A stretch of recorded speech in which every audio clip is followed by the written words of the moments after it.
Alors, on s'était arrêté la fois dernière sur une grammaire non LR de 0. Donc, c'était cette grammaire-là. Alors, LR, c'est de l'analyse ascendante. Et si on reprend, on avait regardé la même grammaire, sauf on avait enlevé ça.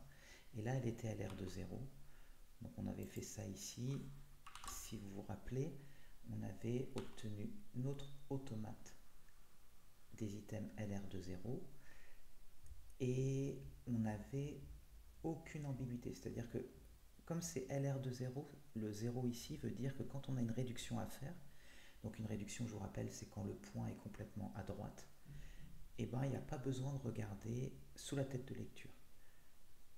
Donc l'information, l'élément qu'il y a sous la tête de lecture pour prendre sa décision. Donc là, on n'a aucun problème en fait, parce que quand il y a une réduction, il n'y a toujours qu'un seul truc à faire, une seule réduction. Là, là, ici, ici et là, j'en oublie pas.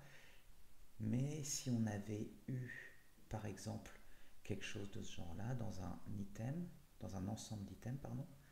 Donc un item, je vous rappelle, c'est ce genre de choses. Et là, nos rectangles, ce sont des ensembles d'items. Donc les états de l'automate sont des ensembles d'items.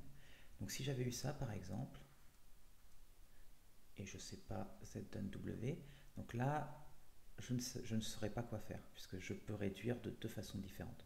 Ou alors, si j'avais eu ça, donc ça ne serait pas LR de 0. Ou si j'avais eu ça, par exemple, X, pourquoi pas, donne Z plus R, et que je sois là, bah là encore une fois j'aurais été embêté puisque je peux réduire mais je peux aussi décaler. Donc tout ça, ça n'aurait pas été LR de 0. Alors là on n'avait aucun problème pour cette grammaire, mais dès qu'on rajoute la nouvelle construction, donc ici, donc là on va avoir un problème. Donc si je regarde, si j'essaie de faire de nouveau l'automate LR de 0, donc ici, donc là je refais la même chose. Donc on voit qu'on part de S, en fait on part de ça, je vous rappelle, avec un petit point ici. Et ensuite on regarde qu'est-ce qui se dérive à partir de E, donc une production à partir de E. Et si on regarde la grammaire, et on obtient le E donne, ce qu'on voit ici, il y avait E plus T, donc on remet le point ici, etc. Donc si vous regardez la grammaire, le point, on va bien avoir ça, puisque le E, on peut encore avoir E donne T dans la grammaire. Et ensuite, il y a un point qui est à gauche du T dans mon terminal. Donc on doit regarder ce que donne T. Donc ici, on a T donne T fois F. On avait T donne F. Et là, encore une fois, on se retrouve avec un point devant un nom terminal. Donc on regarde F ce que ça donne. Et c'est là où on voit apparaître les deux derniers items avec le F et ID à la fin. Et après, ensuite, on fait les transitions, c'est-à-dire quand le point se déplace. Donc si jamais j'ai reconnu un E, le point se déplace. Ici, j'ai E.end of file pour celui-là. Le point s'est déplacé là. Et j'en ai un autre ici, le point se déplace là. Donc c'est ce qu'on obtient ici. Et c'est partout pareil. Donc on crée l'automate comme ça. Donc là, on a un problème en fait, c'est que dans cet état-là, par exemple, j'ai un décalage possible et une réduction. Donc là, c'est plus LR de 0, puisque si jamais j'ai une réduction à faire, il faut que j'ai que cette réduction à faire. Et j'en ai d'autres, j'en ai un ici aussi où ça pose problème. Donc encore une réduction par cette règle-là, et là un décalage. Et là c'était bon, là ça posait pas de problème. Là aucun problème non plus. Donc je vous rappelle, si on fait un décalage, forcément on est obligé de regarder sous la tête de lecture, puisqu'on doit décaler la tête de lecture. Donc regardez l'élément qui est à droite du point est bien le même que sous la tête de lecture. Mais pour les réductions, on ne doit rien regarder. Donc voilà, là on a un problème ici, là il n'y avait pas de problème, Alors est-ce qu'on a un autre problème quelque part? En fait non, on a un problème dans l'état 9 et dans l'état 3. C'est tout. Mais bon, voilà, c'est pas LR de 0. Donc pour aller en douceur en fait vers le LR de 1, on va commencer par regarder SLR, donc S comme simple, LR de 1. Donc l'idée en fait c'est de prendre en compte plus d'informations. Donc on va regarder les follow, les suivants, et se dire en fait, si on regarde dans l'état 3, si je me mets là, Donc là, on voit avec le 1, je vais regarder maintenant ce qui est sous la tête de lecture.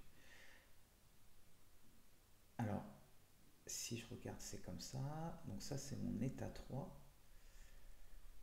Et en fait, je pourrais me dire, mais qu'est-ce qui suit en fait le E là? Quel est le symbole qui peut suivre? Quel est le ou les symboles qui peuvent suivre le E? Donc la grammaire, elle est ici. Bon, c'est sans les points normalement, mais c'est exactement la même chose. Et si on regarde alors, que peut suivre, qu'est-ce qui peut suivre E? Donc on va regarder ici en fait les follow de E. Donc les suivants de E, on avait vu comment calculer ça avec un point fixe, un calcul de point fixe, mais là on peut le faire intuitivement. Donc je regarde, qu'est-ce qui peut suivre E? Donc E, ici, il y a ça. Il y a la parenthèse, donc il y a déjà la parenthèse fermante.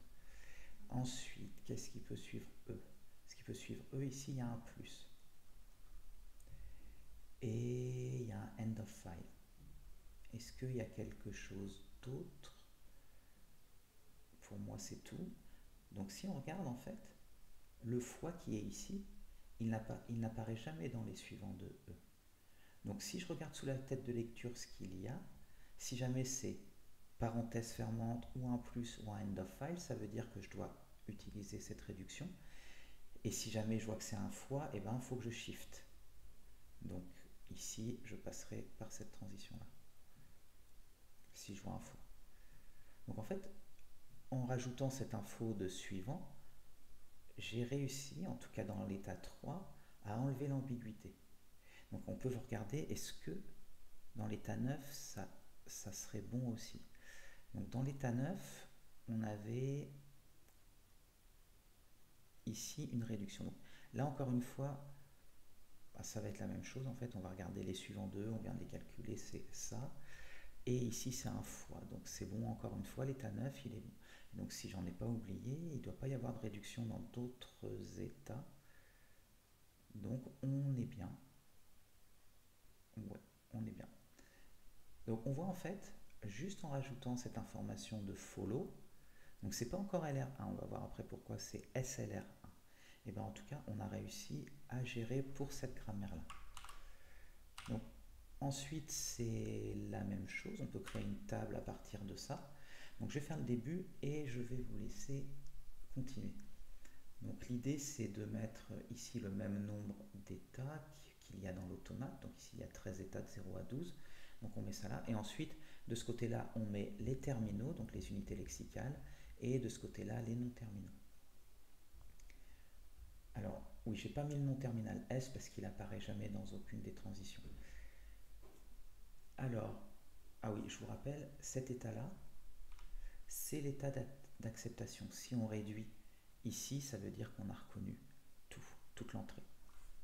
Alors, si on commence par l'état 0, par l'état 0, on va regarder les transitions et on voit que sur un ID, on va en 6. Donc là, ici, ID, on mettrait Shift de 6.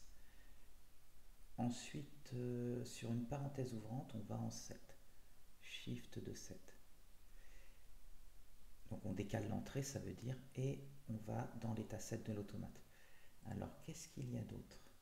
Sur un E, on va en 1. Donc ici, on va dans l'état 1. Sur un T, on va dans l'état 3. Et sur un F, on va dans l'état 5. Ok, donc je vais peut-être faire l'état 3. Et après, je vais vous laisser faire tous les autres.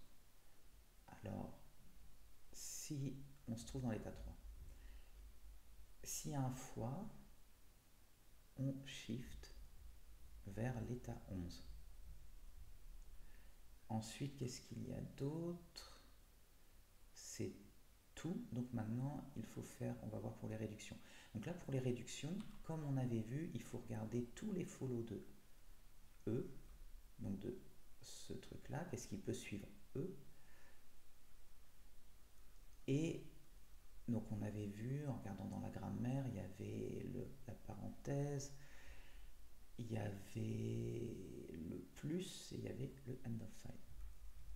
Donc pour ces trois éléments-là, donc pour le plus, on réduit. Et on réduit, là on doit indiquer la règle de la grammaire, oui, la production de la grammaire. Donc il faut peut-être que je mette des numéros pour les productions. Donc je vais recopier la grammaire ici et je vais mettre des numéros. Alors on va même peut-être les mettre ici, ça sera plus pratique. Ok, donc j'ai mis les numéros ici à côté. Donc 1 ici, c'est la règle qui est là. J'ai pas mis pour S parce que on sera dans l'état d'acceptation ici, donc j'ai pas besoin. Donc là ici, on réduit par E d'un T. E d'un T, c'est le numéro 2 ici, donc je vais dire réduction par la règle, par la production numéro 2. Ensuite, j'ai pareil pour la parenthèse fermant, donc réduction par la règle 2 toujours. Et sur le end of file, c'est pareil. Et qu'est-ce que j'ai d'autre ici? J'ai plus rien, donc là, je suis bien pour l'état 3. Donc à vous de faire la même chose pour les autres états. Bon, je vais quand même faire l'état 2, parce que l'état 2, en fait, dès qu'on y arrive, c'est qu'on a terminé, puisque on a notre axiome, on a été au bout de la règle, donc on s'apprête à réduire l'axiome en fait, et on avait déjà fait la transition sur la fin de fichier. Donc là en fait on pourrait dire que l'état 2 c'est un état d'acceptation. Donc dès qu'on arrive dans l'état 2, on sait qu'on a fini, donc on a accepté. Donc là ici on n'a même pas besoin de regarder ce qui se passe, on va mettre accept pour tout ça, toute cette ligne là. Ok, donc je vous laisse faire le reste maintenant. Donc vous pouvez faire une petite pause sur la vidéo et à vous de jouer. Alors si je ne me suis pas trompé, on obtient ça. Alors je vais quand même mettre les follow ici. Alors follow de E, on l'avait calculé. Donc il y avait le plus, la parenthèse, le end of file. Plus parenthèse fermante et end of file. Follow de T, donc on en aura besoin maintenant pour l'état 4, pour l'état 5, pardon. Donc follow de T, c'est parti. Alors je rappelle, normalement on fait un petit calcul de point fixe, mais on va s'en sortir. Donc follow de T, il y a le fois. Et ça ne s'arrête pas là, parce que là ici, follow de T, comme il n'y a rien ici, donc c'est follow de E. Et follow de E, on l'avait calculé juste avant. Il y a tout ça dedans. Et si je ne me trompe pas, c'est tout. Follow de F, on a... Alors, follow de F, c'est follow de T, parce qu'ici, il n'y a rien derrière, donc c'est follow de T. Follow de T, on vient de le calculer. Et normalement, ça va s'arrêter là. Donc voilà, on a nos infos. Donc si on regarde par exemple l'état 5 ici, j'ai regardé, donc j'étais là, je regarde follow de T, donc sur fois plus parenthèse fermante end of file, il faut que je réduise donc par cette règle là qui est là. Donc ça doit être le 4 là. Donc c'est pour ça que je vois des R4 à ces endroits là. Et donc normalement, si je ne me suis pas trompé, on devrait trouver le reste, vous devriez trouver la même chose. Alors juste, on va essayer du coup de parser. On va prendre une chaîne d'entrée, on n'a qu'à prendre A plus B fois C. Ok, du coup, c'est parti pour A plus B fois C. Donc nos têtes de lecture se trouvent ici. Et pour les réductions, du coup, on a le droit de regarder à cette information puisqu'on est en SLR de 1. Alors je vous rappelle, on n'est pas encore en LR de 1, je vais vous montrer la différence après. Donc on est en simple LR de 1 pour l'instant. Donc au début, si vous vous rappelez, on a besoin de notre pile. On va la mettre ici. Ensuite, on aura besoin de l'entrée. Ah oui, alors l'entrée, je vais plutôt la mettre ici. Et les actions. Allez, on va quand même mettre les actions pour qu'on voit ce qui se passe. Donc est-ce qu'on a fait un shift, un reduce, etc. Donc là, on est bien. On va mettre le A plus B. Ah oui, alors il y aura quand même notre petit end of file. A plus B fois C, end of file. Et ici, c'est notre pile. Donc au début, on se retrouve dans l'état 0. Donc on met au fond de notre pile 0. Donc ok, donc là, on est bien. Donc si on regarde, on est en 0. Sous la tête de lecture, alors j'ai mis A plus B fois C, mais c'est vrai que ce sont des ID. Alors, token c'est ID plus ID fois ID. Donc je vais plutôt mettre les ID, mais bon, dans la chaîne d'entrée, en fait, ce serait des A plus B fois C. Notre analyseur lexical transformerait ça en ID, dans le token ID, en gardant bien sûr l'information que la chaîne réelle c'est A. Donc voilà. Donc ici, je vois que c'est un ID, donc il me dit Shift en 6. Donc ça veut dire que je mets le ID de ce côté-là. Et on se retrouve dans l'état 6. Donc là, on a consommé la chaîne d'entrée. Et ça, je remets l'action quand même, c'était Shift 6. Ok, donc on est dans l'état 6 maintenant. Alors, dans l'état 6, qu'est-ce que ça nous dit de faire? État 6, on a un plus. Donc sur un plus, donc c'est bien. Alors, je vais quand même bouger la tête de lecture, ça sera. La tête de lecture se trouve ici maintenant. Donc c'est un plus et ça nous dit de faire quoi dans l'état 6 sur un plus? Réduction par la règle 6. Donc je vous rappelle, le 6 qui est là, c'est pas la même sémantique qu'ici puisque le 6 c'était f d'un ID. Donc réduction par, je vais quand même mettre, on est sur la réduction par ce truc là, f d'un ID. Donc je vous rappelle, il y a un élément à droite dans la production, donc il faut enlever 2 éléments sur la pile parce qu'à chaque fois on a ajouté l'état en plus. Donc là ici ça veut dire qu'on a 0, on a réduit, donc c'est f maintenant, et là dans l'état 0 on doit regarder la transition sur un f. Donc 0 sur un f c'est dans l'état 5. D'ailleurs vous le retrouvez juste ici, hein. On suit le f là dans l'état 0 et on se retrouve en 5. Donc en 5, qu'est-ce qu'on fait? Bien sûr, on n'a toujours pas touché à l'entrée là. Et en 5, on va encore faire une réduction. Donc sur un plus, on fait une réduction par la règle 4. Et la règle 4, elle nous dit quoi? Elle est où? T donne F. Donc on va réduire par 4, et 4 c'est T donne F. Donc on remonte d'un niveau. Et on obtient du coup ici, donc j'enlève encore x2 par rapport, là il y en a 1, donc j'en enlève 2, j'enlève ces deux là.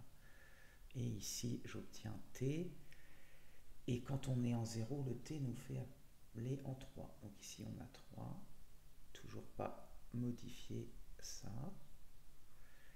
Et qu'est-ce qu'on fait maintenant? Donc maintenant nous sommes dans l'état 3, nous voyons un plus, on réduit par la règle 2, donc encore une réduction. Donc là, il va y avoir beaucoup de choses à faire en fait. On va peut-être pas aller jusqu'au bout. R2, donc la règle 2 c'est E donne T, je la remets ici. Et on enlève, il y a un élément ici, donc on en enlève 2 et on a le E ici. Donc en 0, quand on voit un E, on se retrouve dans l'état 1. Alors là, on va enfin faire des shifts. Donc dans l'état 1, quand on voit un plus, ça nous donne quoi? Un shift 4. Donc on shift l'entrée et on va dans l'état 4. Donc ça nous fait 0, E, 1, plus 4. Donc là, on a commencé à reconnaître le E plus quelque chose. Alors le plus, du coup, il est passé là-dedans. Donc on a B fois C, end of file. Et dans l'état 4, qu'est-ce qu'on fait? État 4, on a un ident. Alors, ouais, le B, je vais le considérer comme, je vais dire ID plutôt. Donc dans le 4, on a ID, ça nous dit shift vers 6. Alors là, on va refaire toute la chaîne en fait. On va refaire tout ce truc-là. Alors, shift vers 6. Donc, ça veut dire qu'on a maintenant là-dedans 0, E, 1, plus 4, ID. Donc, le B, c'est ID et 6. Et donc, on a fois C, end of file. Hop. Alors, qu'est-ce que ça nous dit maintenant? Dans l'état 6. sur un fois, on réduit par la règle 6, donc f d'un id. Donc là, on va se retrouver avec toute la chaîne. Donc je vais faire rapidement toute cette chaîne qu'on avait déjà vue.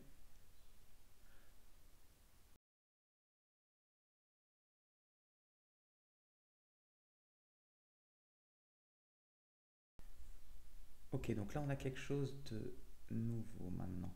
On est dans l'état 9 et on a un fois. Donc dans l'état 9 et on a un fois, on a un shift 11. Donc on décale l'entrée et on va vers l'état 11.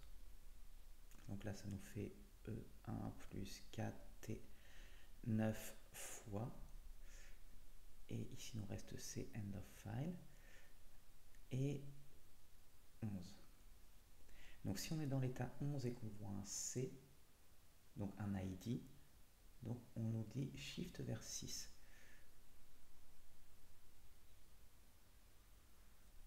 Donc shift vers 6, donc ça y est, tout va être dans la pile quasiment.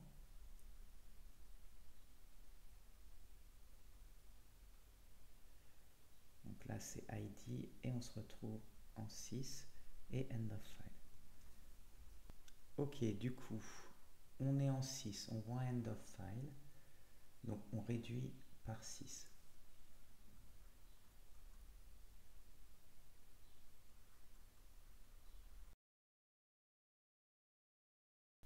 Donc on se retrouve dans l'état 11 avec un F. Jusque là ça va, j'ai un état, donc je ne me suis pas trompé. Et j'ai 12. Alors en 12, sur un end of file, on réduit par la règle 3. Et la règle 3, c'était d'un T fois F. Donc là, on voit qu'on va d'abord réduire la multiplication. Donc on a bien la priorité de la multiplication par rapport à l'addition. Donc c'est comme si on avait mis des parenthèses autour du fois au final. Donc là, il y a 3 éléments. Donc 3 fois 2, 6. On doit enlever 6 choses. Donc 1, 2, 3, 4, 5, 6. Donc on se retrouve sur le 4.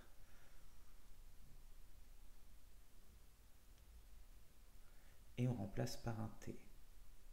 Donc on regarde maintenant 4 et T. 4 et T, ça nous amène en 9. 9 et end of file, qu'est-ce que ça va faire? Réduire par la règle 1. La règle 1, c'est quoi? C'est E donne E plus T. Et du coup, on en a encore 6 à enlever. 1, 2, 3, 4, 5, 6. Il ne reste plus que 0. On met un E. 0 et E, ça donne 1. Il reste end of file. 1 et end of file, ça nous donne, ça shift vers 2. Ah bah c'est bon, en fait, j'ai été jusqu'au bout. Je n'ai pas été feignant. Et donc ici, on se retrouve avec 0, E, 1, end of file, 2. Donc on a bien reconnu en fait le E, la fin de fichier. Donc là, il n'y a plus rien et on est dans un état d'acceptation, on est dans l'état 2. Donc on accepte, on voit ça ici, sur cette ligne-là. Donc ok, donc on a reconnu A plus B fois C et on voit qu'il a parenthésé comme ça. Donc très bien, comme on voulait. Donc l'arbre c'est celui-là. Alors c'est ID ici, bon, je vais quand même mettre les fois, les vrais noms. B, C. Donc le fois est bien plus bas dans l'arbre, donc c'est plus prioritaire que le plus. Donc on est bien.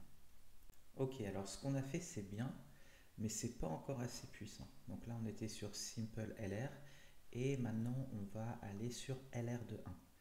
Alors pourquoi c'est pas assez puissant? Donc si on regarde cet exemple là, donc ici on a une petite grammaire. Alors notre axiome c'est S. Alors oui, la première chose qu'on va faire en fait c'est augmenter la grammaire.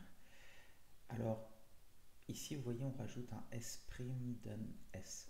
Alors pourquoi on fait ça? Alors je vais déjà vous mettre la définition donnée dans le Dragon Book. Alors Dragon Book c'est, si on regarde, c'est ce livre là. Donc il y a voilà, beaucoup de techniques expliquées sur les parseurs, entre autres. Alors si on regarde ici, voilà, on a la définition qui est là.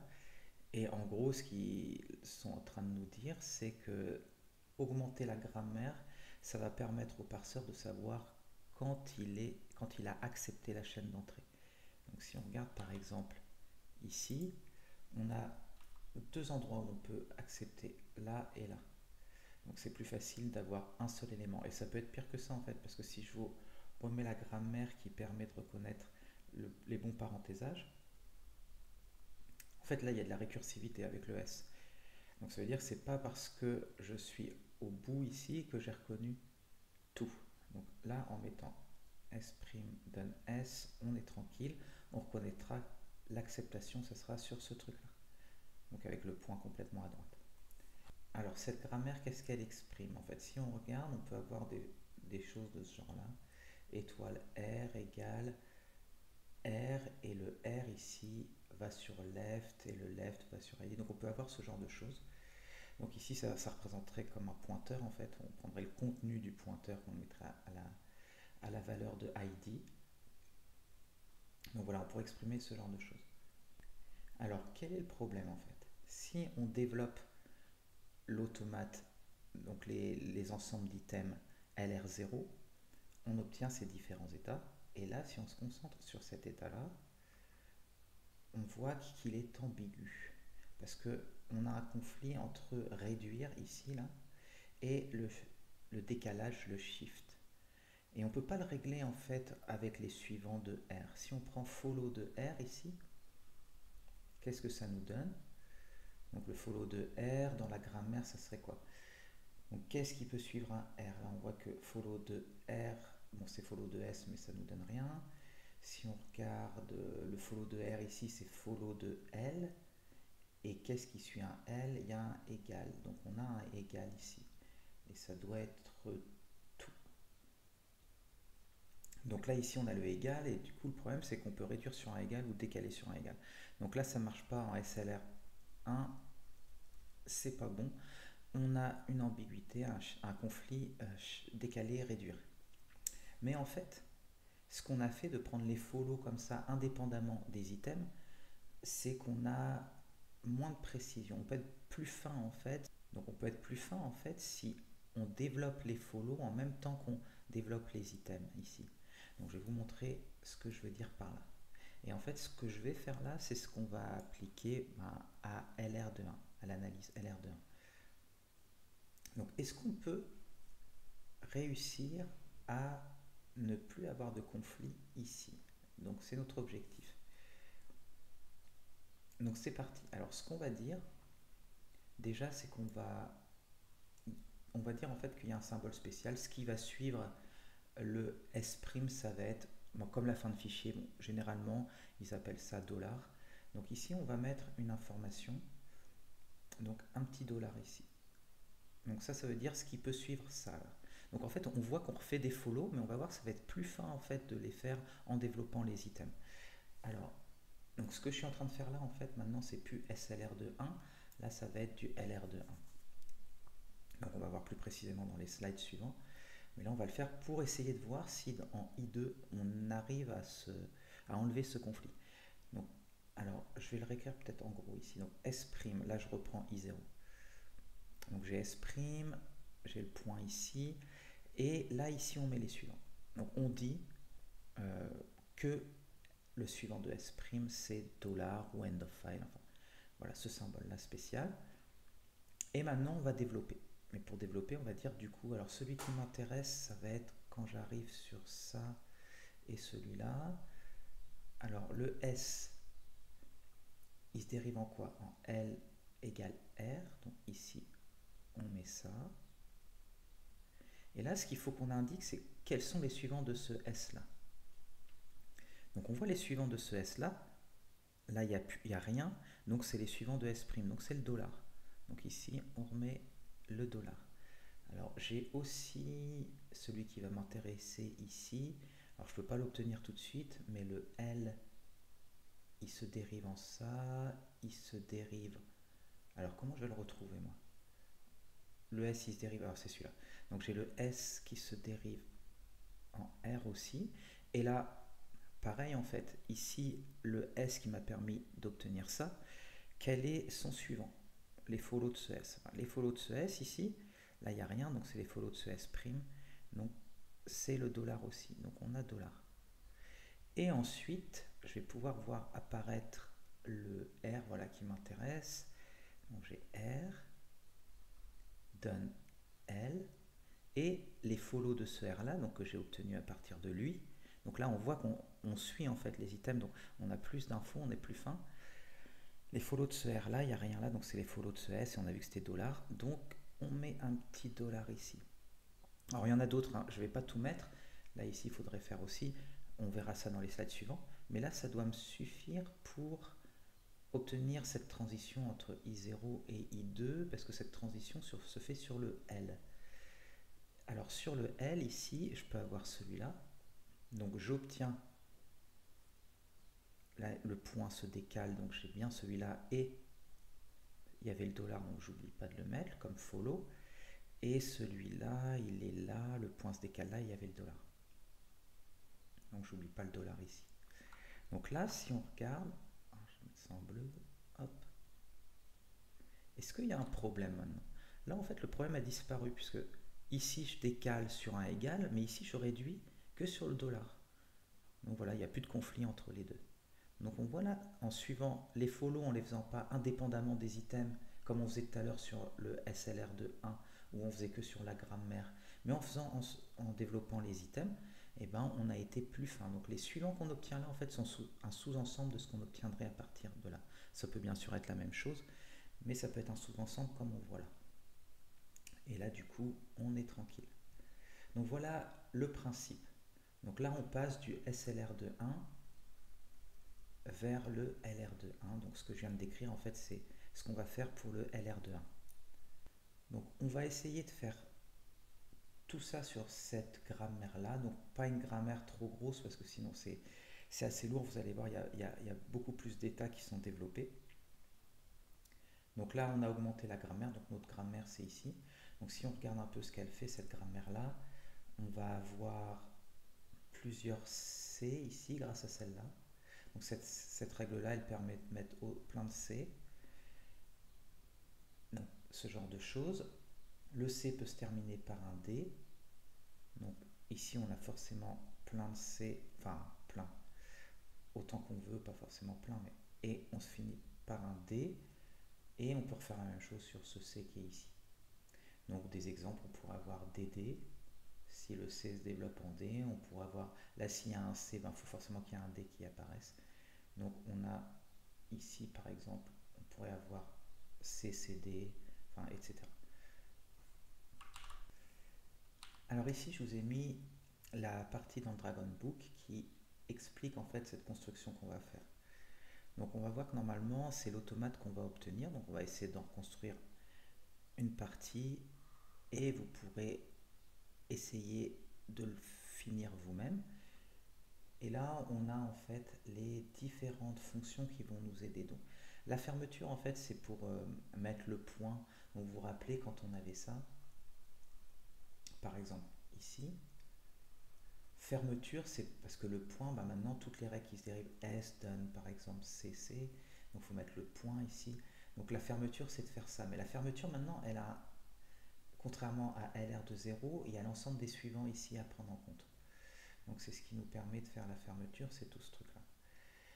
Ensuite, il y a aussi les go-to. Les go-to, c'est les transitions entre états. Donc ici, on avait l'état 0, par exemple. On peut faire un go-to sur un ID ou alors sur un E. Enfin là, ici, ce serait plutôt un grand C, etc. Donc le go-to, ça va nous permettre de faire ça. Et donc ici, c'est pour construire tout l'automate.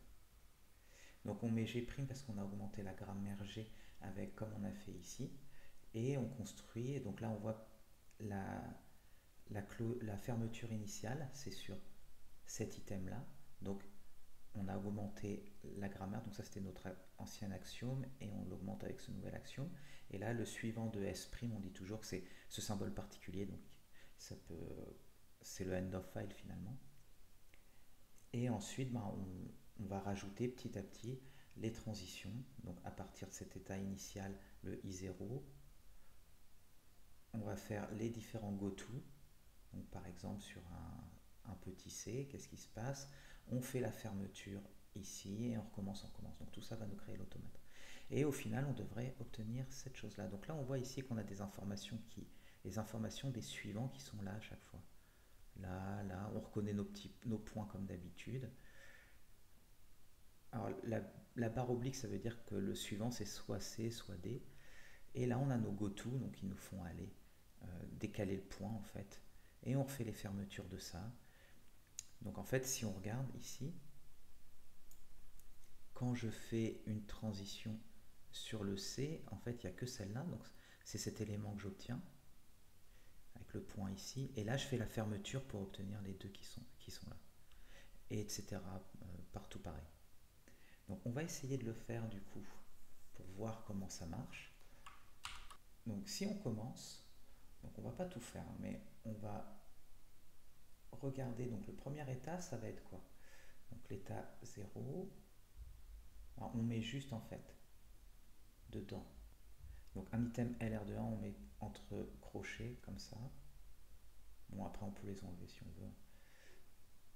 Donc ici on aurait notre S', on met le point ici, on met S, et là on dit bah, c'est $. On peut considérer ça comme end of file. Donc ce marqueur spécial qui est le suivant de S'. Donc là on doit faire la fermeture. Donc ici, bah, S donne CC, donc on va avoir S donne grand C, et on doit regarder les suivants ici. Donc qu'est-ce qui apparaît là? Donc il n'y a rien, donc c'est les suivants de S', donc c'est $. Donc ici on aura $. Ok pour ça. Ensuite on avait un point qui est à gauche d'un non terminal, donc il faut continuer de faire la fermeture. Donc la fermeture, ça va nous donner quoi? Donc ici c'est C, done. Alors c'est là où il faut faire quelque chose, il faut faire attention, là on va regarder. Donc C done, alors on regarde, il y a petit c grand C, donc le point ici, petit c grand C. Et c'est quoi les suivants de ce C là? Donc c'est les suivants de celui-là. Donc les suivants de celui-là, c'est premier de ça. Donc premier de grand C, c'est petit c, petit d. Donc on a ici ce qui apparaît du coup, c'est petit c, petit d. Et on voit qu'il n'y a pas le $, puisque le grand C ici ne se dérive pas en vide. S'il se dérivait en vide, ça veut dire que celui-là pourrait disparaître et on aurait aussi $ qui viendrait ici. Mais là, du coup, pas besoin pour celui-là. Alors, si on continue, il y avait quoi? Oui, le grand C, pardon, donne petit d. Et de la même manière, on l'a obtenu ici. Donc c'est ce grand C là qui se retrouve là.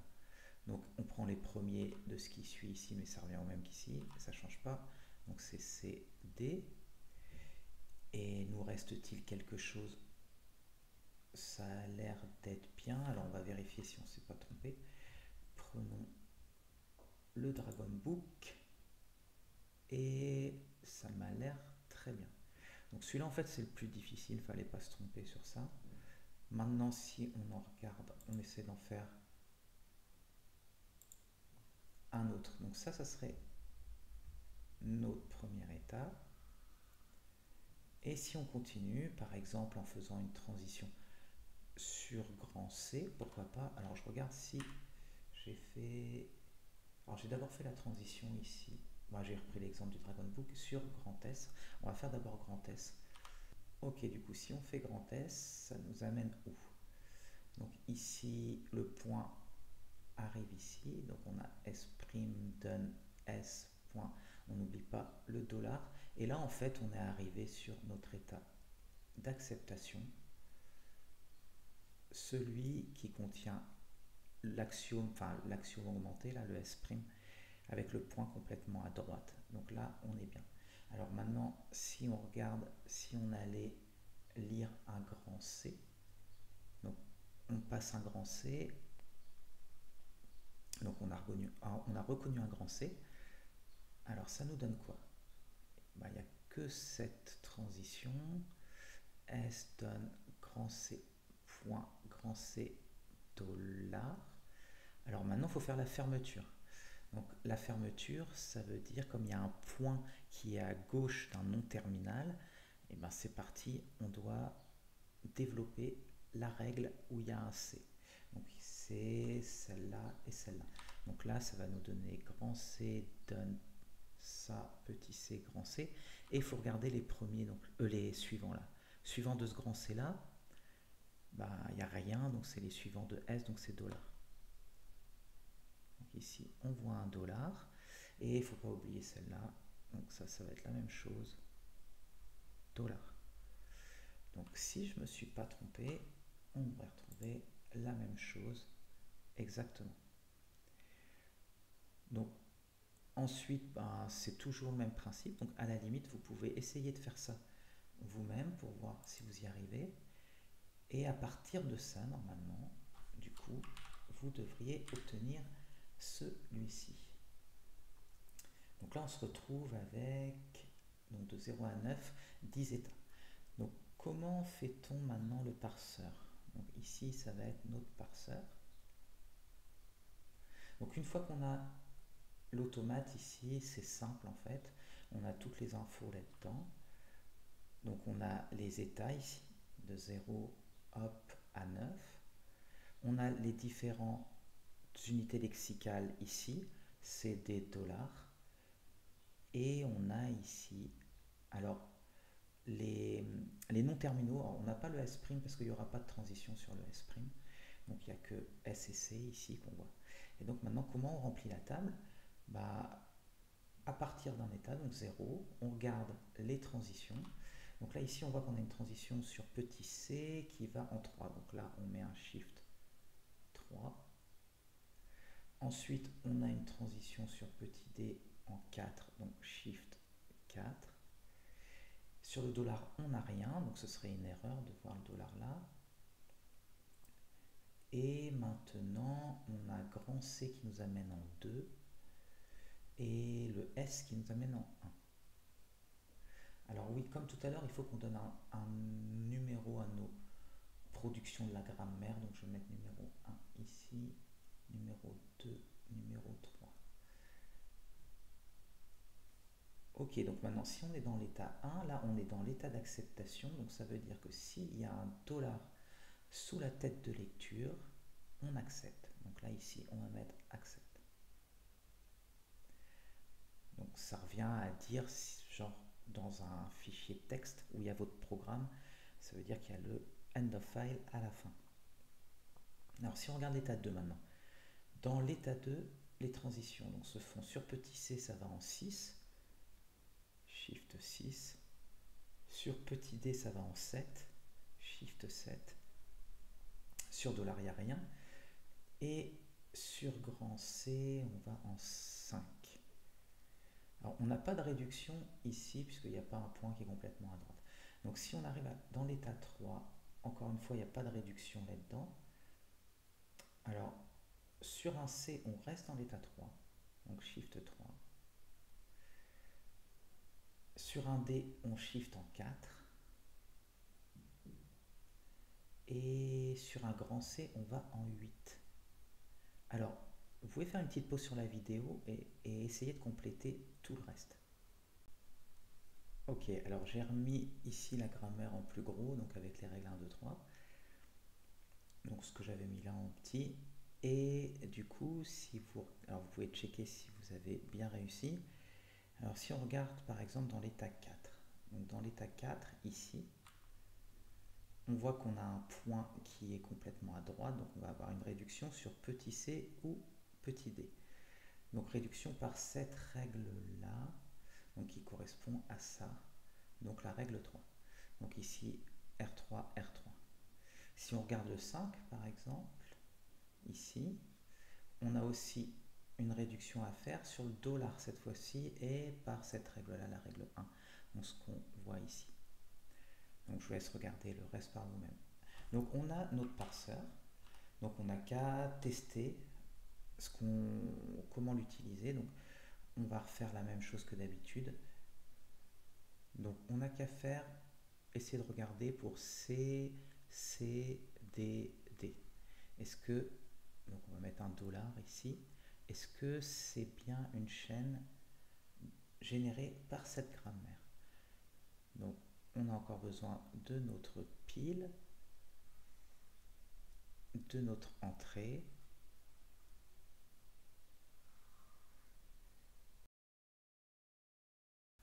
donc l'entrée ici c'est CDD $. La pile, au début on est dans l'état 0, donc on a l'état 0 ici. Et quelle est l'action? Donc on va dans l'état 0, si on voit qu'il y a un C, donc ici, on doit shift 3 vers l'état 3. Donc ça veut dire que le C va passer ici dans la pile et on va mettre l'état 3. Donc 0, C, 3. Ici bien sûr ça a diminué. Et qu'est-ce que ça nous dit de faire ici? 3 et C. Alors 3 et C, encore un shift 3.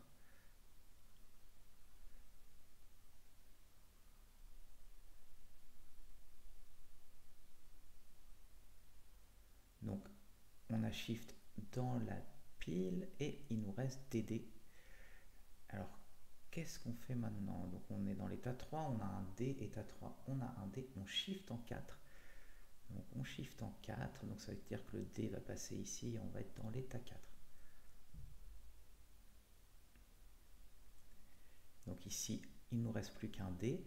Donc dans l'état 4, si on voit un D, il faut réduire par la règle 3 de la grammaire. Donc la règle 3, c'est laquelle? C'est C donne D. Donc il y a un élément ici, donc on va enlever 2 éléments dans la pile. Donc on enlève ces deux-là, on rajoute le grand C cette fois-ci. Et quand on est dans l'état 3 et qu'il y a un grand C, ça nous amène dans l'état 8. Donc là, on a fait une réduction, donc ça n'a pas touché l'entrée. Et dans l'état 8 et un petit d, c'est une réduction par la règle 2 de la grammaire. Donc la règle 2, c'est celle-là. C donne petit c, grand C. Donc là, il y a deux éléments, donc x 2, donc ça fait 4 enlever 1, 2, 3, 4. Donc 0, petit c, 3. Et on rajoute le grand C. Donc je vous rappelle, je dis qu'il faut en enlever 4, parce que là, il y en a que 2, mais on rajoute à chaque fois un état. Donc ça double en fait le nombre d'éléments sur la pile. Donc ici, la chaîne d'entrée n'a pas bougé. On est, alors oui, là on est dans l'état 3, il y a un grand C là. État 3, grand C, on passe dans l'état 8. Dans l'état 8, je vois un petit d, donc ça va faire comme tout à l'heure, réduction par la règle 2, donc toujours la même, grand C donne petit c, grand C. Et ça enlève 1, 2 fois 2, 4 éléments, donc 1, 2, 3, 4. On se retrouve dans l'état 0 avec un grand C. Et du coup, état 0, un grand C, ça nous amène dans l'état 2. On a toujours petit d dollar ici. Donc état 2 et un d shift 7. On se décale dans l'état 7. Donc le petit d passe dans la pile. 0, grand C, 2, petit d. Et on met un 7 ici. Donc maintenant, il ne nous reste que la fin de l'entrée. Alors, état 7 et 1 dollar, qu'est-ce que ça nous dit de faire? Réduire par la règle 3. Réduire par la règle 3 de la grammaire, c'est grand C donne D, donc on enlève deux éléments, donc 0, grand C, 2, et on met grand C à la place, et 2 et grand C, ça nous donne état 5. Donc toujours dollar. Alors dans l'état 5 et 1 dollar, c'est réduire par la règle 1 de la grammaire. La règle 1, c'est grand S donne grand C, donc 1, 2, donc fois 2, 4 éléments, 1, 2, 3, 4. Il nous reste l'état 0, il reste le S, il reste le dollar ici. Donc 0 et grand S, ça nous dit d'aller en 1. 1 et dollar, ça nous dit accepte. Donc c'est gagné, on a accepté. Ok, donc maintenant on va regarder un autre exemple pour voir quand tout ne marche pas si bien. Alors oui, ici, puisqu'on a réussi à construire cette table en fait, et qu'il n'y a pas eu plus d'un élément, donc il y a au plus un élément dans chaque case, on dit que la grammaire est bien LR de 1. Donc là, c'est bon, grâce à ça. le problème, alors oui, les cases qui sont vides, c'est juste, ça veut dire que c'est une erreur si on se retrouve dans cette config pendant l'analyse syntaxique, donc ce qu'on vient de faire juste précédemment. Par contre, ce qu'on ne veut pas, c'est qu'il y ait plus d'un élément dans la case, sinon ça veut dire que ce n'est pas déterministe, il faudrait faire du backtracking. Donc là, justement, ce qu'on va regarder maintenant, c'est un exemple où il y a des conflits, donc plus d'un élément dans une case, et comment essayer de les résoudre. Donc on va prendre cette grammaire des expressions arithmétiques, donc simplifiées. Donc on n'aura qu'un plus, un fois et un identifiant. Alors on peut déjà avoir l'intuition qu'il va y avoir un problème, qu'il va y avoir des conflits, parce qu'en fait cette grammaire est ambiguë. Donc on peut reconnaître de différentes manières la même chaîne d'entrée. Donc si je vous donne par exemple ID plus ID fois ID, en fait ici on peut faire S donne E donne par exemple E plus E, ça marche. Celui-là il nous donnerait donc hop fois E E. Donc là on aurait bien mis le parenthésage autour de ça. Donc ensuite E donne ID, ID, ID. Donc ça, il y a un premier arbre de dérivation. Et on peut en faire un deuxième en faisant pardon, on va quand même mettre le E là, S donne E, et on aurait E fois cette fois-ci, E, donc là ID, et ici on aurait le plus. Donc là, on va donner la priorité en fait au plus, il est plus bas dans l'arbre. Donc la grammaire est ambiguë, donc ça risque de poser problème forcément à l'analyseur syntaxique. Mais on va voir qu'on va désambiguiser en fait la grammaire grâce aux priorités des opérateurs et on va voir comment ça va se gérer en fait dans la table. Oui, parce que une grammaire, si elle est ambiguë, elle ne peut pas être LR de 1. Une grammaire qui est non ambiguë, c'est possible qu'elle ne soit pas LR de 1. Mais en tout cas, une grammaire ambiguë, c'est sûr, vous aurez pas, elle ne sera pas LR de 1. Donc si on essaye de faire l'automate, qu'est-ce qu'on va obtenir? Donc là, comme d'habitude, alors on va juste faire peut-être le premier ensemble.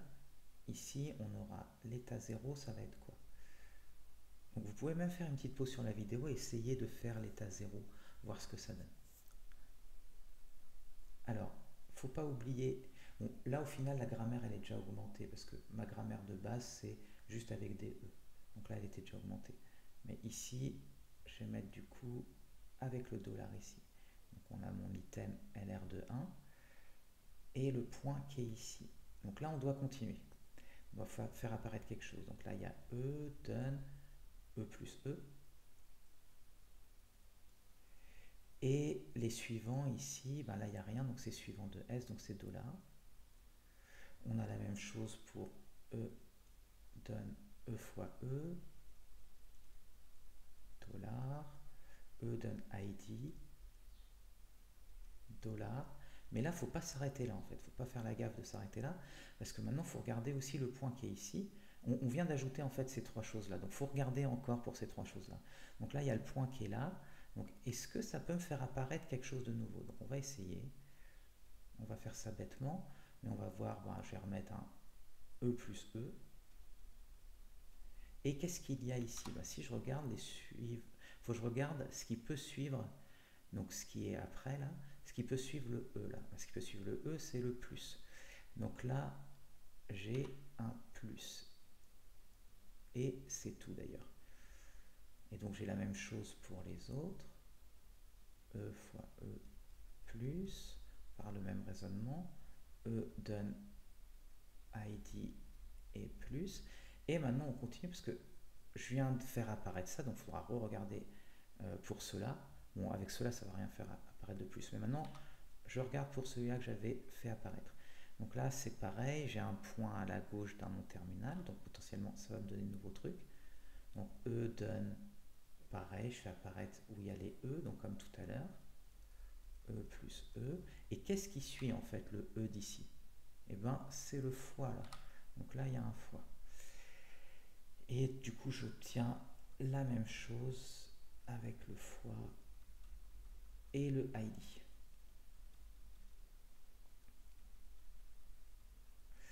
Alors le ID ici c'est un terminal, donc c'est bon, ça ne fait rien apparaître. Et si on refait ici, on voit que ça ne va rien faire apparaître de plus.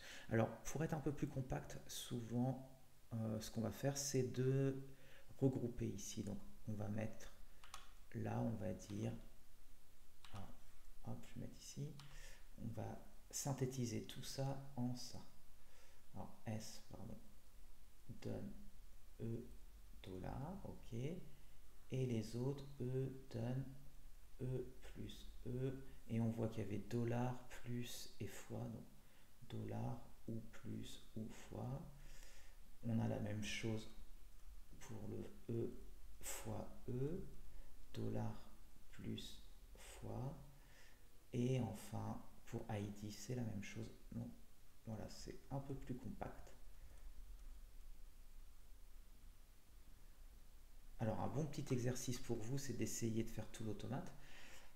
Moi je vais arrêter là et on va regarder, voilà, l'automate entièrement construit. Donc si je ne me suis pas trompé, voilà, ici on retrouve ce qu'on vient de faire et on fait les transitions sur, donc ici on peut faire une transition sur le ID ou sur le E. Si on fait une transition sur le E, on voit que celui-là apparaît là, il y a celui-là qui apparaît là et celui-là qui apparaît là, et là il n'y a rien de nouveau qui va apparaître, la fermeture ne va rien faire apparaître puisque le point n'est pas à gauche d'un non terminal. Si on fait la transition par contre ici sur le plus, on voit que c'est celui-là qui rentre en jeu, qu'on retrouve ici. Alors d'ailleurs celui-là on l'appelle, ils appellent ça le noyau en fait de cet ensemble-là, parce qu'à partir de lui on peut en déduire ces trois-là. Donc il n'y a que celui-là finalement que j'aurais besoin de stocker. Donc là ici on refait, on voit que c'est ça, etc. Donc normalement vous auriez dû, alors si je ne me suis pas trompé en faisant mon automate, vous auriez dû trouver cet automate-là. Alors je vous montrerai tout à l'heure comment essayer de vérifier avec Menhir si on ne s'est pas trompé dans la création de notre automate. Donc maintenant qu'on a fait cet automate, on peut essayer de faire la table. Ok, alors j'ai remis la grammaire ici avec les numéros de règles. Ici on a notre automate et là on va essayer de remplir la table. Donc vous pouvez faire une petite pause sur la vidéo et remplir cette table, je vais faire de même. Ok, voilà ce que j'obtiens. Donc vous voyez en fait j'ai 4 cases qui sont problématiques ici puisque j'ai 2 choses par case. Donc là on dit que la grammaire n'est pas LR de 1. Et donc ça c'est ce qu'on appelle des conflits. Et d'ailleurs des conflits shift reduce. Maintenant, alors juste voir par exemple comment j'ai obtenu ces deux-là. Donc dans l'état 5, je vois que sur un plus, je peux décaler en 3 avec cette flèche-là. Donc j'ai le shift de 3. Mais aussi le point est complètement à droite et le plus là me permet de réduire. Donc de réduire par E donne E plus E, donc par la règle 1 de la grammaire. Et vous pouvez checker vous-même les trois autres. C'est le même genre. Alors, bon, la grammaire n'est pas LR de 1, mais est-ce qu'on peut la rendre LR de 1? Donc oui, la rendre LR de 1, c'est facile, c'est juste enlever un des deux choix dans chacune de ces cases-là. Par contre, est-ce que ça a un sens de faire ça? Alors on va voir que oui, d'ailleurs on va voir que Menhir va nous proposer ce genre de choses grâce aux précédences des opérateurs entre eux, donc la priorité des opérateurs et l'associativité des opérateurs. Alors une case intéressante, ça serait, on va regarder ici et celle-là. Donc on va regarder cette case-là. Donc qu'est-ce qu'elle nous dit cette case-là? Donc on se retrouve dans cet état-là. Et elle nous dit déjà que sur un fois ici, on peut shift vers l'état 4. Donc c'est ce shift 4. Donc ça voudrait dire en fait qu'on serait... Alors oui, et on a la réduction par la règle 1, donc E plus E aussi. Donc en fait, ça voudrait dire qu'on serait dans cette config. On aurait un ID, on aurait ensuite un plus, on aurait un autre ID, on aurait un fois, on aurait un autre ID. En fait, le point se situerait là. Donc on aurait ici un E plus E, et ce qui nous resterait, donc ça serait dans notre pile. Et là, c'est ce qui nous resterait à lire. Donc là, qu'est-ce qu'on fait en fait? Si jamais je réduis, donc réduire, ça veut dire que je fais ça en fait.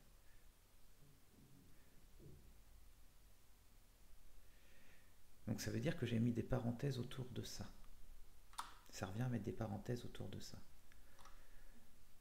Alors, ça, c'est pas ce que je veux, puisque ça veut dire en gros que l'opérateur plus est plus prioritaire que le fois.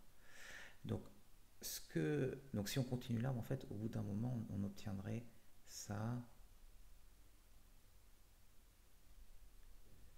Voilà. Donc on voit bien que le E plus E a été plus bas dans l'arbre, donc est plus prioritaire. C'est pour ça que j'ai mis les parenthèses ici. Donc c'est pas du tout ce que je veux, puisque ça impliquerait que le plus a une priorité supérieure au fois. Donc ce que je veux faire dans cette config, c'est décaler. Donc si je décale le point, en fait l'analyse va se continuer et à un moment ce qui va se passer, si on continue, vous allez voir, il y aura ça.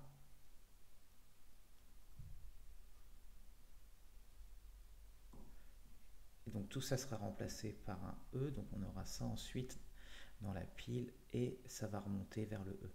Donc là on a bien le fois qui est plus prioritaire. Donc ce qu'on voit dans cette config, c'est qu'il faut décaler et non pas réduire. Donc alors ici j'ai juste à virer le réduire. Donc on n'a qu'à barrer ça. Allez, on va mettre ça comme ça. Donc ici on vire ça. Donc en fait il n'y a plus de conflit dans cette case là, c'est nous qui l'avons enlevé et en fait ça représente ce qu'on veut, la bonne priorité des opérateurs. Donc à la limite ce que vous pouvez faire maintenant c'est une petite pause encore une fois et essayer de me régler ces conflits là. Alors ok, on va essayer maintenant de régler du coup cette case là. Alors je vais enlever ça. On va s'occuper maintenant de la case là. Alors je ne sais pas ce que vous avez trouvé. Alors cette case là, qu'est-ce qu'elle nous dit? On est toujours dans cet état là et on peut shift sur le plus ou alors réduire. Donc on serait dans cette config id plus id, donc le point serait là plus id, donc ça serait déjà des e plus e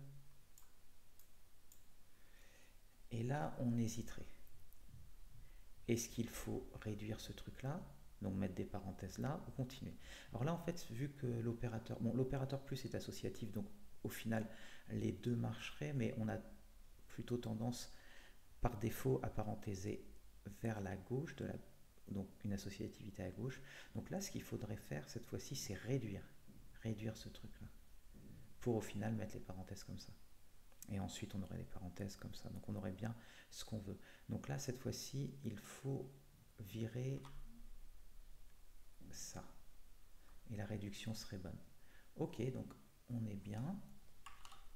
Alors qu'est-ce que vous avez trouvé pour les autres? Donc si je regarde celle-là maintenant, donc on est dans l'état 6 cette fois-ci, on est sur un plus. Alors sur un plus, qu'est-ce qu'on peut faire? On peut aller vers 3 et on peut réduire par cette règle là. Donc là ici on aurait E fois E, le point ici, un plus et un ID qui nous resterait. Donc sur la pile on aurait ça et ça c'est sur l'entrée, ce qui nous reste à lire. Et du coup là on n'a carrément pas envie de décaler puisqu'on veut mettre des parenthèses ici. Donc là cette fois-ci il faut bien réduire par la règle numéro 2. Donc on va virer le shift. Et maintenant si on se place dans le dernier qu'il nous reste à faire,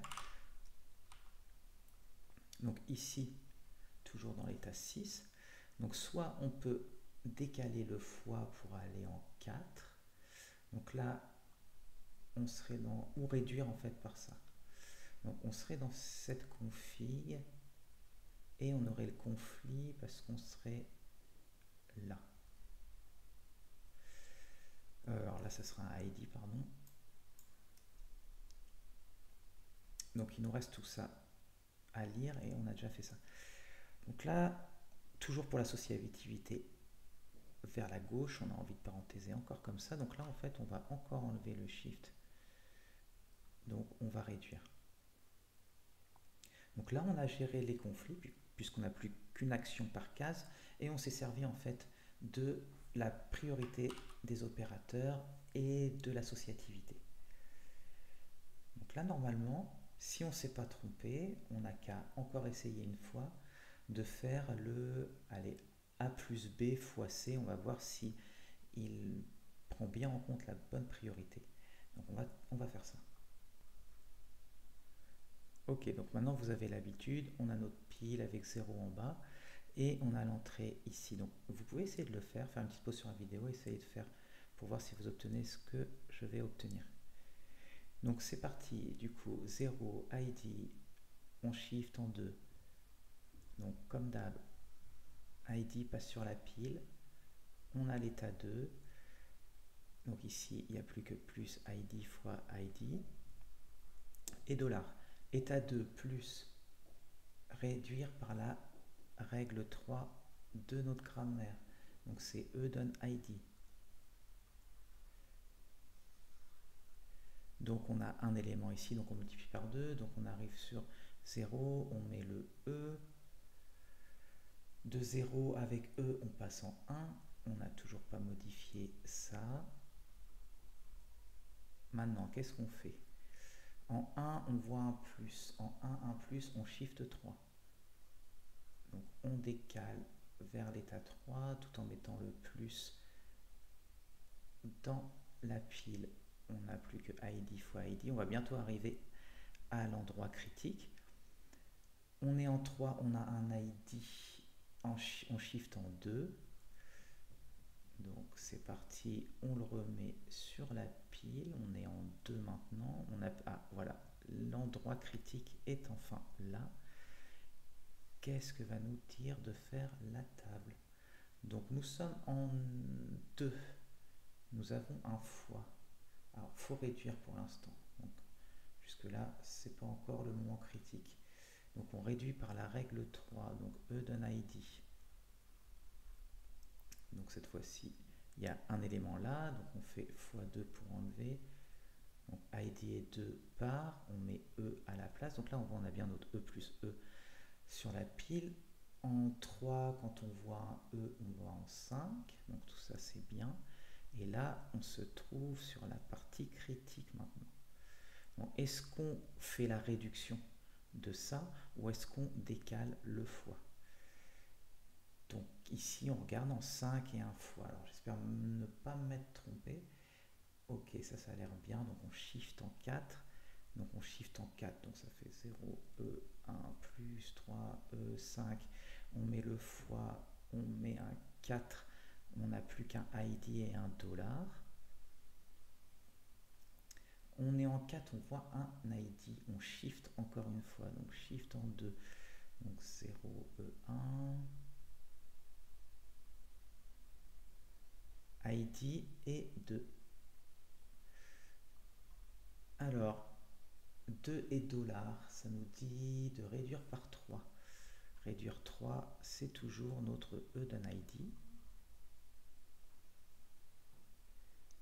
Donc ici, on a 1, ça en fait 2 à enlever. On met un E à la place. 4 et E, ça donne quoi? Ça donne 6. Ça n'a toujours pas changé. Alors, qu'est-ce qu'on fait? 6 et $. On réduit par 2. Donc, là, il y en a beaucoup. Donc, E donne E fois E. Donc là, on voit qu'on parenthèse autour du fois. Et là, il y a 3, donc fois de 6. 1, 2, 3, 4, 5, 6. On se retrouve au 3. Avec un E maintenant. Donc dans la pile, il nous reste E plus E. Donc ce E-là, ça représentait le E fois E. Et on a toujours notre $. Et en 3, on a un E qui nous emmène en 5. En 5, on a un $. On réduit par la règle 1. Donc là, ça va enlever encore beaucoup de choses. on se retrouve qu'avec 0 et E. On a un dollar ici. Alors 0 et E, ça nous emmène dans l'état 1. Ah oui, là j'ai oublié en fait tout à l'heure. Sur le dollar, on réduisait, on acceptait, pardon, puisque c'est la réduction sur l'axiome. Donc ici, en fait, il y avait un petit accept que j'ai oublié. Accept. Ok, donc c'est rectifié. Donc 0, E, donc ça nous a amené en 1. En 1, on a un dollar et on accepte. Ok, super. Donc ça se trouve, vous aviez mieux que moi quand vous avez rempli votre table. Parce que moi j'avais oublié celui-là. Ok, donc on a vu comment régler les conflits, on a vu LR de 1 maintenant. Donc ce qu'on va faire maintenant, c'est regarder un tout petit peu Menhir pour terminer. Donc on va regarder maintenant comment créer un parseur LR de 1 grâce à Menhir. Donc ici, une petite grammaire. Donc ici, cette grammaire-là, en fait, ça va nous permettre de déclarer, genre faire ça, x égale 4, point virgule, y égale x fois x, pourquoi pas. Et ensuite, on va mettre l'expression qu'on veut, donc peut-être y plus 4 fois x. Et ensuite, on mettra un end of file et ça devra nous afficher le résultat. Donc, je vais vous montrer tout ça, mais ici, vous avez le fichier, donc le parseur, avec les différents items. Donc, on va regarder ici, on doit d'abord déclarer les tokens, donc les unités lexicales. On va voir que ce parseur est associé à un lexeur que je vais vous présenter après. Donc ensuite on verra, ça c'est pour les priorités, en fait c'est pour enlever ce qu'on a vu, les conflits. Là il faut lui dire quel est le point d'entrée de la grammaire, donc ici c'est prog, c'est ici. Et le type de retour de prog, donc ici on va juste afficher des choses ou remplir une table de hachage. Donc en fait le programme ne va rien rendre de spécial, juste afficher en fait, ici on voit le résultat va être affiché sur la sortie standard grâce à printf. Donc si on regarde ici les différentes unités lexicales, on a un entier. Donc ici on dit que l'unité lexicale c'est int et elle a l'entier qui a été réellement lu en attribut. Pareil pour un identifiant. Donc c'est une chaîne, c'est l'unité lexicale et puis la chaîne de caractères qui a été réellement lue. Puis on a les différents éléments, l'égalité, semi-colonne, les plus, moins, fois, divisé, et les parenthèses et enfin la fin de fichier. Donc si on regarde, je vais avoir des déclarations ici. Ensuite une expression, donc déclaration, expression, unité lexicale, fin de fichier. Et ici, ça va me permettre de dire, je récupère, donc une fois que exp a été réduit, on va rendre sa partie action. Donc quand je parle de partie action, c'est pas ces parties qui sont entre accolades. Donc ça, je mets ça dans res et je vais l'afficher ici. Les déclarations, c'est quoi? On peut ne pas avoir de déclaration. Ici, ça veut dire epsilon en fait quand on met rien. Et la partie action là ne fait rien. Ici, du coup, on peut avoir de nouvelles déclarations. Donc, une fois que ça va être réduit, toutes les déclarations précédentes, par exemple, si je suis ici, ça veut dire que les déclarations précédentes, c'était ça. Donc ça va être rajouté à la table de hachage. Donc c'est liaison entre un identifiant et la valeur d'une expression. Et maintenant, j'en rajoute une autre. Donc ici, on a un token, l'ident, un autre token égal. On a ici une règle expression, donc celle qui est déclarée ici. On a ensuite unité lexicale semi-colonne. Et quand on a reconnu ça, alors je récupère la valeur de l'expression dans E et j'ajoute à ma table de hachage, donc le store qui a été déclaré tout au début, oui, ce qui est entre les pourcentages accolade, pourcentage accolade, ça va être mis tel quel dans le fichier généré, parce que ça va être en fait compilé en un fichier, transpilé en un fichier OCaml. Donc ça sera mis au début, donc je peux m'en servir dans toutes les productions ici, dans toutes les parties actions. Donc là, ce que je fais, c'est que je mets dans la table de hachage, pour cet identifiant, cette clé, j'associe l'expression, la valeur calculée, donc l'entier calculé. Et ensuite, les expressions, ici, j'ai l'unité lexicale int, donc je récupère ici l'entier qui lui était associé et je le rends tel quel. Ensuite, donc ça c'est l'alternative ou quoi, bah, j'ai un ident. Donc pour l'ident, je récupère encore une fois la chaîne de caractères qui était associée, donc ce qu'on voyait là en fait. Donc le string qui était là. Donc dans la partie action, ce que je fais, c'est que j'essaie de rendre la valeur associée à la clé ID dans la table de hachage store. Donc si jamais c'est présent, ça rend la valeur, l'entier. Sinon, ça lance une exception et on sort du programme en relançant une nouvelle exception qui va nous dire que l'identifiant ID n'a pas été trouvé. Ensuite, ici, on a les règles pour les différents opérateurs. Donc on a deux expressions, on a le plus, le token plus. On récupère les valeurs des expressions et on rend la somme ici, pareil ici, sauf qu'on rend la soustraction, etc. Et ici, pour gérer le parenthésage. Donc ça, en fait, on peut du coup créer un programme à partir de ça qui va nous permettre de faire cette petite calculatrice. Alors si on regarde un tout petit peu plus en détail, on va voir. Donc ici, c'est ce que je viens de vous présenter, mais il y a quand même un lexeur associé.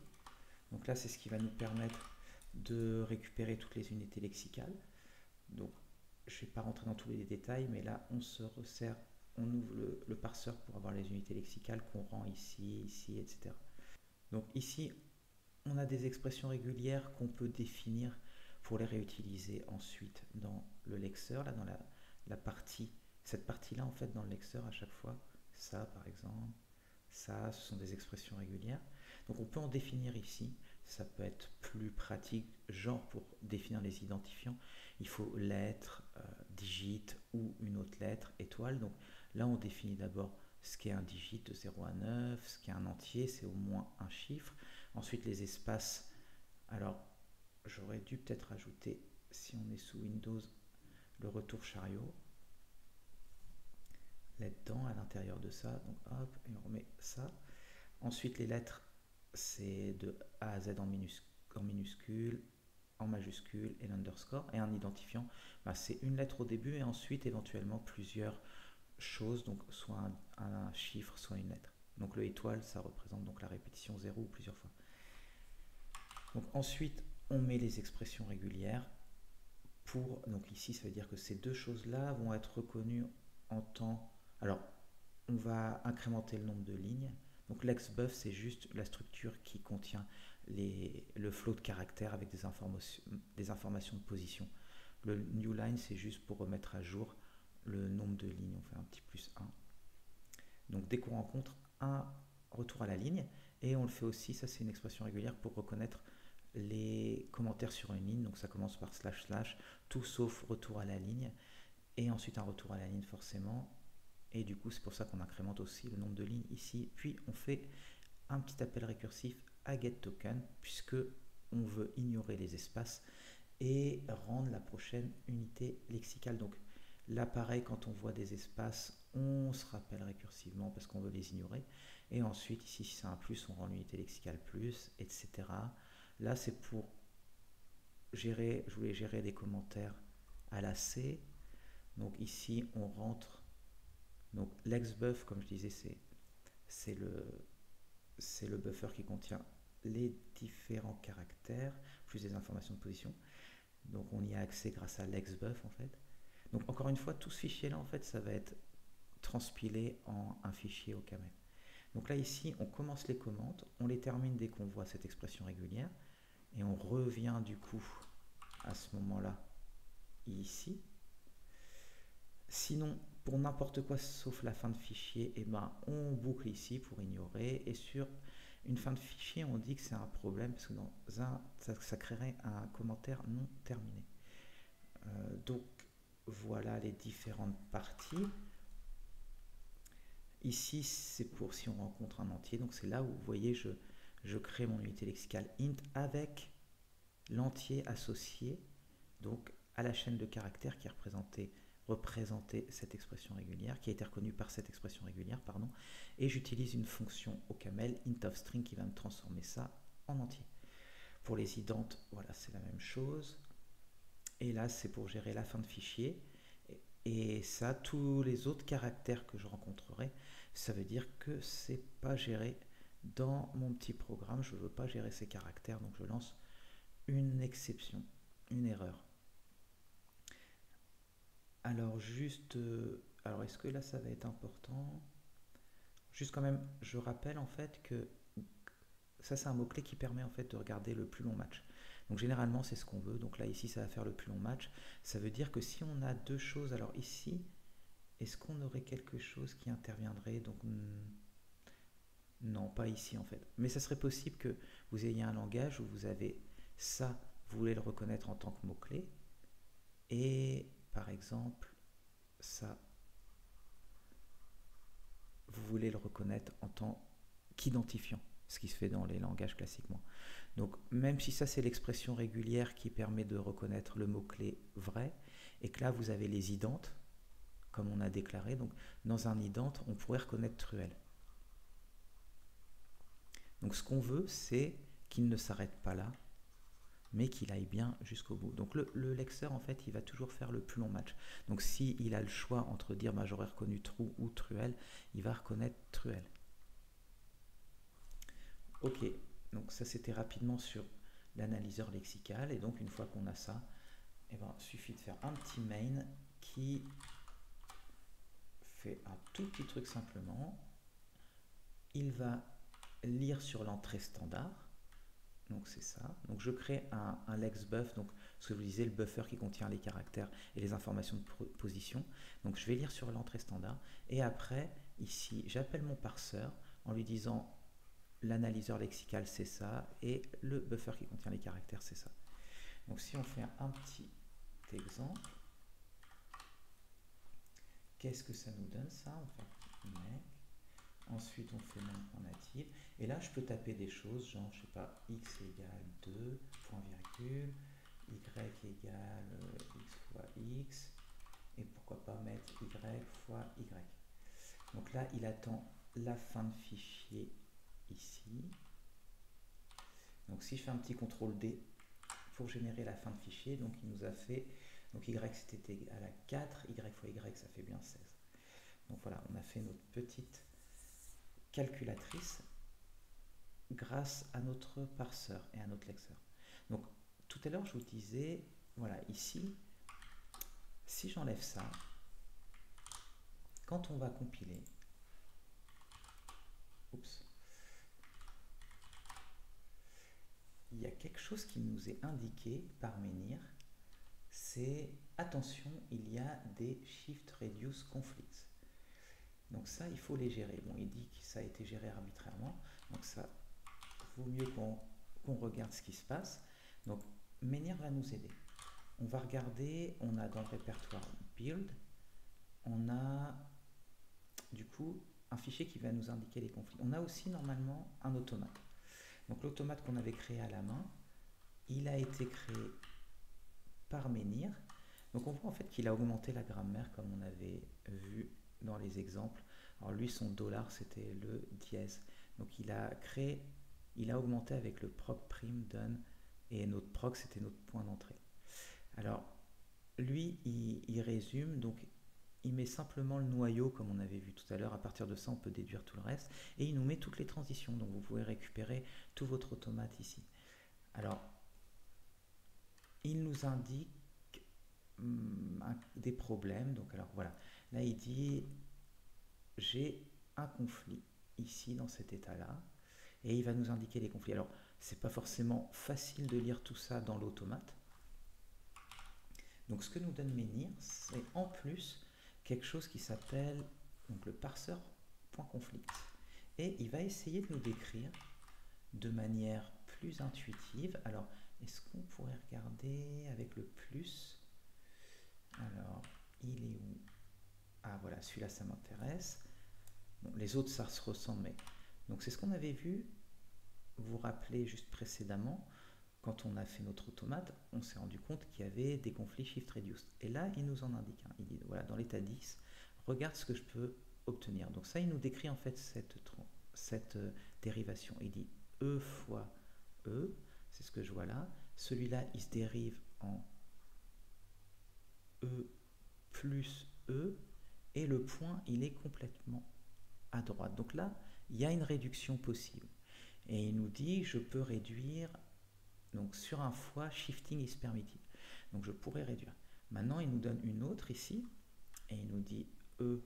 Donc c'est exactement ce qu'on avait vu tout à l'heure.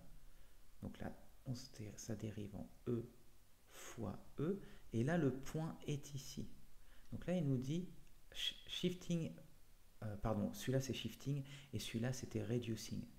Donc pour celui-là en rouge, c'était, si je regarde un fois, donc ce qui est sous la tête de lecture, je peux réduire par la production E donne E plus E. Donc c'est ce qu'on avait vu.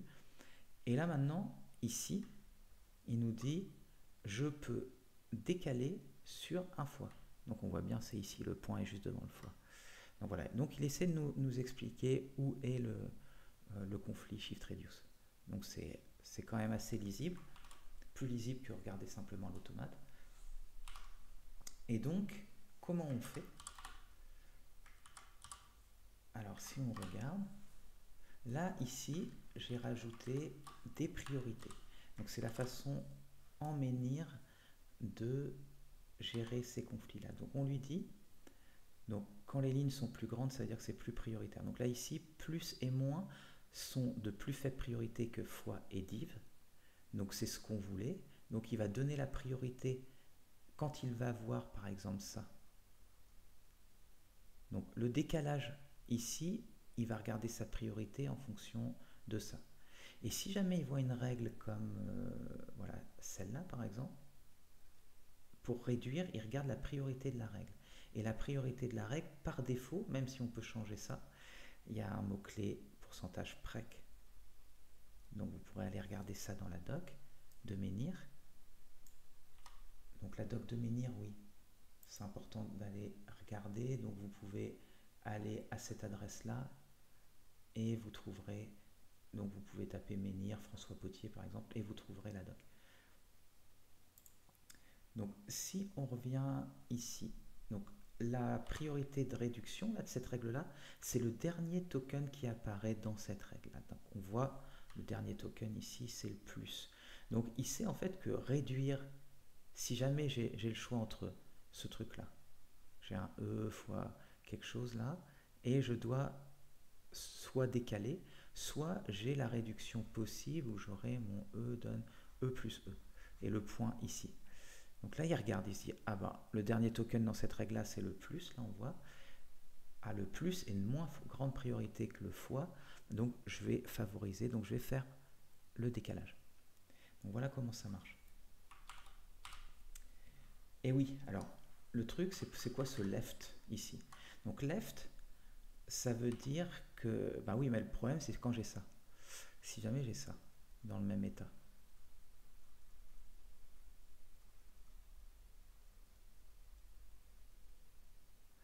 Et que là, je peux réduire sur un plus. Là, je peux aussi décaler sur un plus. La priorité, elle ne va pas m'aider ici, puisque c'est sur le plus, c'est le même symbole, donc c'est la même priorité. Donc là, ici, à ce moment-là, on regarde left. Left, ça veut dire associatif à gauche. Donc, si jamais il voit ça, A plus B plus C, et ben associatif à gauche, ça veut dire qu'il faut d'abord réduire. Donc voilà, là, il va gérer ça comme ça. Donc là, ça veut dire qu'ici, il préférera ça. Donc il y a aussi le pourcentage right pour l'associativité à droite, et il y a aussi un pourcentage non-assoc, mais ça je vous laisserai aussi regarder plus en détail dans la doc. C'est si jamais j'avais ce symbole-là par exemple, je ne sais pas si je suis en Java et que j'ai ça, là j'ai pas d'associativité. Si je rencontre cette situation, c'est une erreur syntaxique. Donc voilà, là on a fait notre petite calculatrice. Donc en rajoutant ça, si on compile, on n'aura plus d'erreur et tout remarchera bien. Alors oui, on pourrait se demander aussi pourquoi je rajoute la fin de fichier alors que on a vu que Menhir augmentait la grammaire avec son symbole spécial dièse. Donc si vous êtes intéressé par voir pourquoi, il y a dans la doc de Menhir, il y a quelque chose qui explique ça, le end of stream conflict. Donc je vous laisserai regarder, donc il parle qu'il que voilà, il faut en fait, la solution c'est de bien avoir ce marqueur de fin malgré tout. Donc je vous laisserai regarder ça si vous êtes intéressé. Et sinon, oui, techniquement, menhir, c'est... Voilà, ici, si on regarde le côté technique, euh, donc c'est LR1, enfin, là ils disent, après avoir expérimenté avec donc ce qu'on vient de voir, LR1, donc ils trouvaient que c'était pas tellement pratique même sur, alors je sais pas quand est-ce qu'a été écrit Menhir, peut-être que c'est plus du tout d'actualité, mais bref, ils ont une petite, c'est un peu modifié, même si ça reste LR de 1, ça reconnaît toujours le même type de grammaire, mais c'est pour avoir moins d'états. Donc j'ai pas été regarder les détails, mais il y a le papier si vous êtes intéressé. Oui, alors généralement, nous, ce qu'on va faire par exemple pour MiniJava, ce qu'on va mettre dans les parties actions, c'est construire l'arbre syntaxique abstrait, donc des bouts de l'arbre syntaxique abstrait.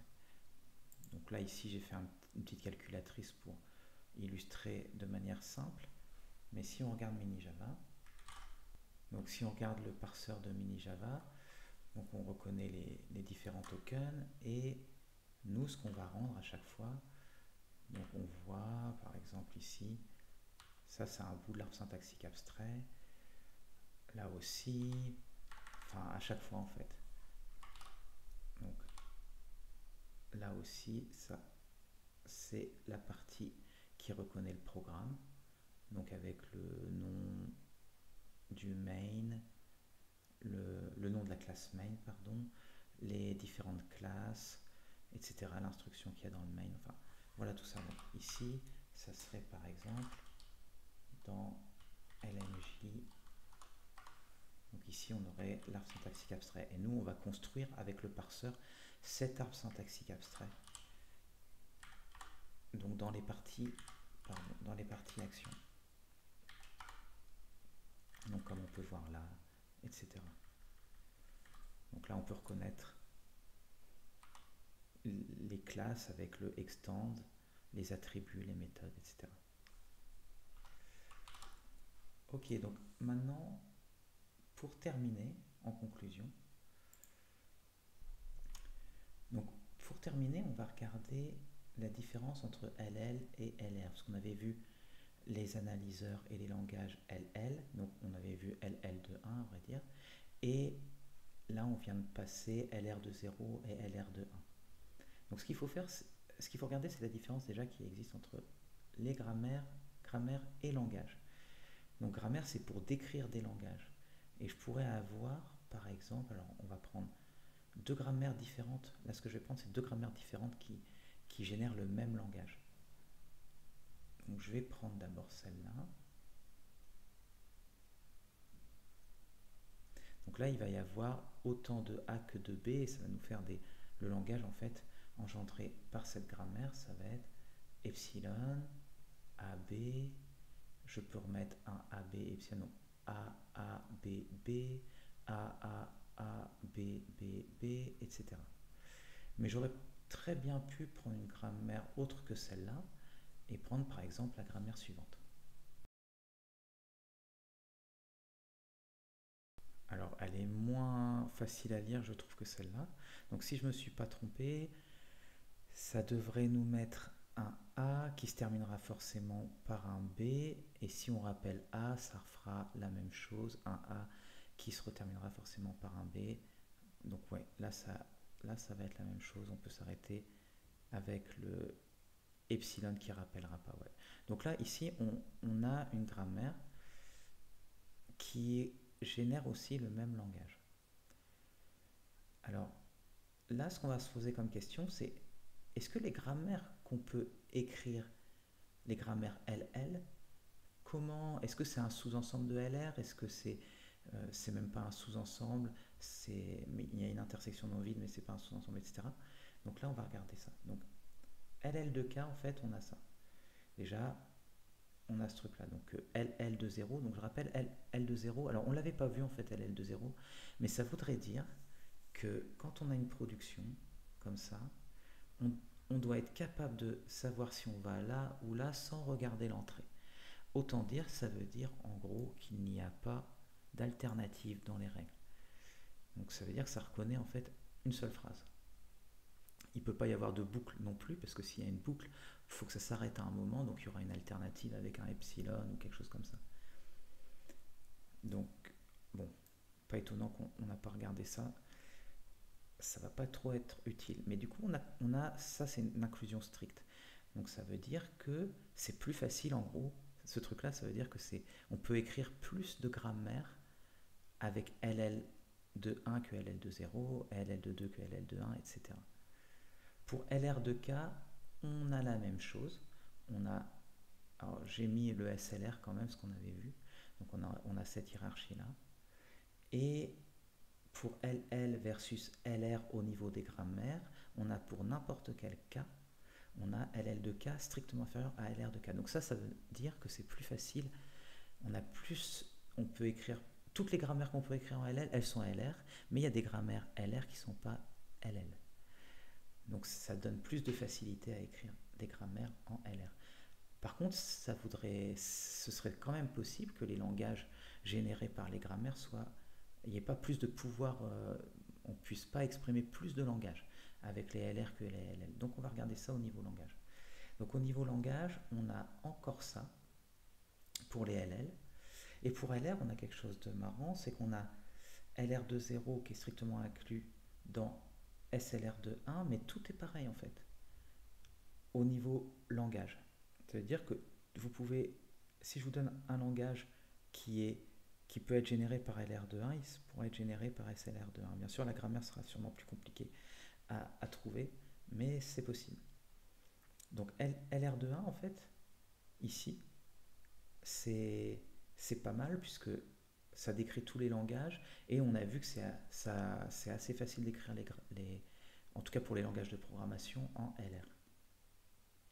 Et ensuite, LL versus LR au niveau langage, et bien là encore, on a l'inclusion stricte.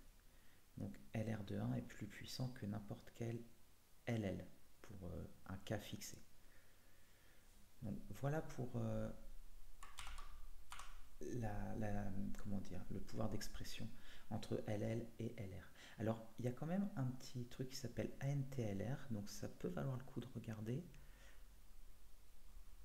Donc c'est de l'analyse descendante, mais où le cas en fait n'est pas fixé d'entrée, il peut varier dynamiquement.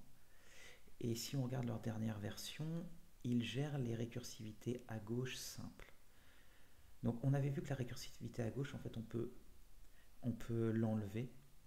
Donc ça fait tordre un peu la grammaire du coup, mais on peut l'enlever. Et donc cette ANTLR,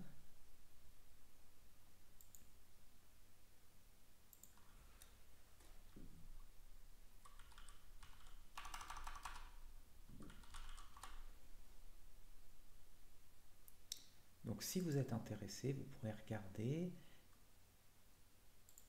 Et il nous dit, donc bon, c'est puissant comme parseur, il ne va pas nous dire le contraire, mais il nous dit que la dernière, voilà, donc c'est du LL étoile, ça s'appelle, et il nous dit que normalement la dernière version peut gérer des récursivités à gauche directes.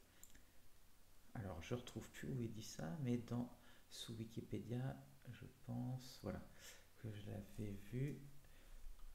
Donc la dernière version ANTLR4, voilà, gère les récursions gauche directes correctement, mais pas de manière indirecte. Donc ça peut valoir le coup de regarder si vous êtes intéressé par de l'analyse descendante, ça a l'air d'être quelque chose de pas mal. Donc c'est la fin de la présentation, à bientôt.